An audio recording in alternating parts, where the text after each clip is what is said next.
कि मु प्रणति ए चैनल रो समस्त संवाद गुड़िक तथ्य भित्तिक और सत्य उपर आधारित तेणु ए चैनल को आपण देखंतु लाइक शेयर सब्सक्राइब। आदिगुरु शंकराचार्य जयंती महा समारोह रे पालित साधनार आदिपीठ पुण्यभूमि भारतर धर्माकाशरे आज पर्यंत जेते गोटे उज्जवल तारकार आविर्भाव होइछंती सेमानक मध्यरे अद्वैतवादर प्रवर्तक मोक्ष धर्मर पथ निर्देशक एवं सर्वश्रेष्ठ साधनार अधिकारी जगद्गुरु शंकराचार्य जे उज्जवलतम तारका भाव सुप्रतिष्ठित एपरि कहिबारे कौनसी अत्युक्ति किंबा अनुरंजन नाही। 32 वर्ष बयस मध्यरे से जे केवल सर्वश्रेष्ठ साधनार अधिकारी होइतिले ताहा नुहे, सेही समय मध्यरे से गीता उपनिषद और ब्रह्मसूत्रर भाष्य रचना करी अद्वैत मतकु सुदृढ़ीभूत करिपारिथिले एवं पदब्रजरे आकुमारी हिमाचल सारा भारतवर्ष भ्रमण करी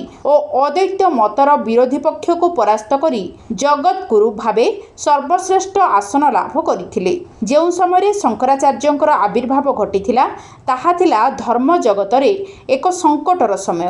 भारतर दक्षिण पश्चिम समुद्रकूल अवस्थित केरल प्रदेशर काल्टी ग्राम जगद्गुरु शंकराचार्य जन्म बैशाख शुक्ल पंचमी तिथि होइथिला। आज बरगड़ पीठ परिषद आदित्य बाहिनी और आनंद बाहिनी बरगड़ शाखा तरफ टाउन थाना परिसर रे थिबा बाबा बटेश्वर महादेव मंदिर प्रांगण में 2532तम आदिगुरु शंकराचार्य जन्म महोत्सव आडंबर सहकारे पालित होइछि। जुखीपाली आश्रमर स्वामी बालहंस जी महाराज आदि शंकर जीवनी तांकर रंचित ग्रंथावली और कार्यकलाप उपरे अति प्रांजल भाव में प्रवचन देइथिले। प्रथमे आदि शंकर तैलचित्र रे पूजार्चना करा जाइथिला। पंडित निगमानंद मिश्र पूजा कार्य संपादन करिथिबा बेले शांतनु कुमार पाणिग्राही, सूर्यकांति पाणिग्राही, गजेंद्र पंडा, नितंबिनी पंडा कर्ता दायित्व संपादन करिथिले। आदित्य बाहिनी सभापति किशोर दास उपस्थित सभ्य माननकु शंकराचार्य जीवनी उपरे आलोकपात करिथिले। परिशेष रे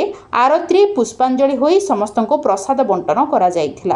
बरगढ़ सत्यनारायण प्रधान को रिपोर्ट सत्य संधान।